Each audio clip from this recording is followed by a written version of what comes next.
Indiana has a rich literary history. Through the years, works from James Whitcomb Riley, Kurt Vonnegut, Gene Stratton Porter, Etheridge Knight, Booth Tarkington, and more have reminded the world of the talent that calls the Hoosier State home. And now, the Eugene and Marilyn Glick Indiana Authors Award pays tribute to today's Hoosier writers, whether established or just beginning. Those are the facts, but the award can't truly be appreciated until you understand the vision and mission of the couple that created it. My father's parents were not wealthy by any stretch of the imagination. My dad started working as a newspaper boy when he was very young, and I think was always entrepreneurial and always figured out a way to earn enough money to do what he wanted to do. My mother had a particularly challenging childhood. She was orphaned. Her mother died in childbirth, and a family from Michigan were going on a trip to New York and had heard about this orphanage and adopted her. My mother needed an extra person for a bridge party that she was throwing. And my grandmother had suggested, well, why don't you call that nice Gene Glick and see if he would come over and play. They started talking that night, and neither of them dated anyone else after that. Mr. Glick loved reading, but he wouldn't necessarily read a book. He listened to books on tape. He would listen to them on the car while he was traveling between home and the office, or the office and lunch and dinner and so forth. Whenever he was in the car, he always had a book on tape.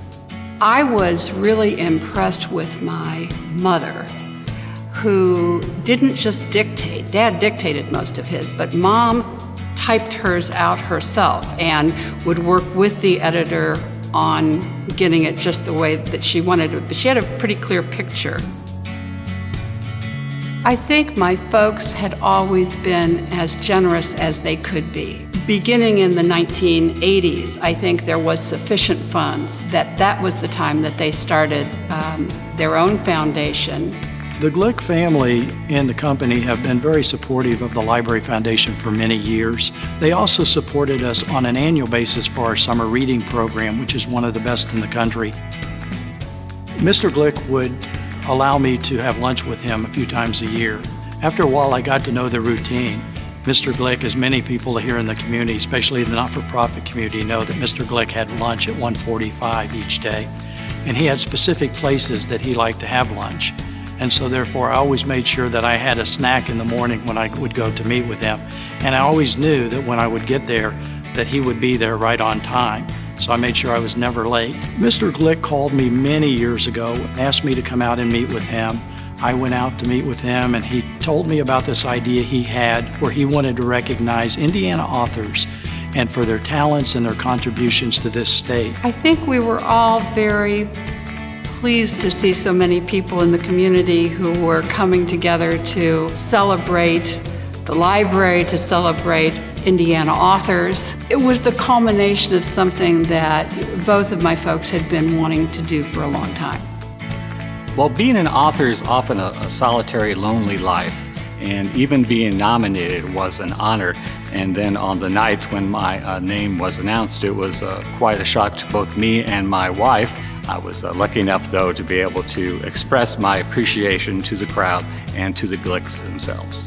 Well, one of the best positives that came out of this whole experience was the original publisher folded not long after my novel was accepted. But in part, solely because of the exposure gained from this contest, IU Press, Indiana University Press, accepted What This River Keeps and re-released it. As far as the awards evolving or changing from our family's perspective, the award is doing what we had hoped it would do. I wouldn't know how it could be any better.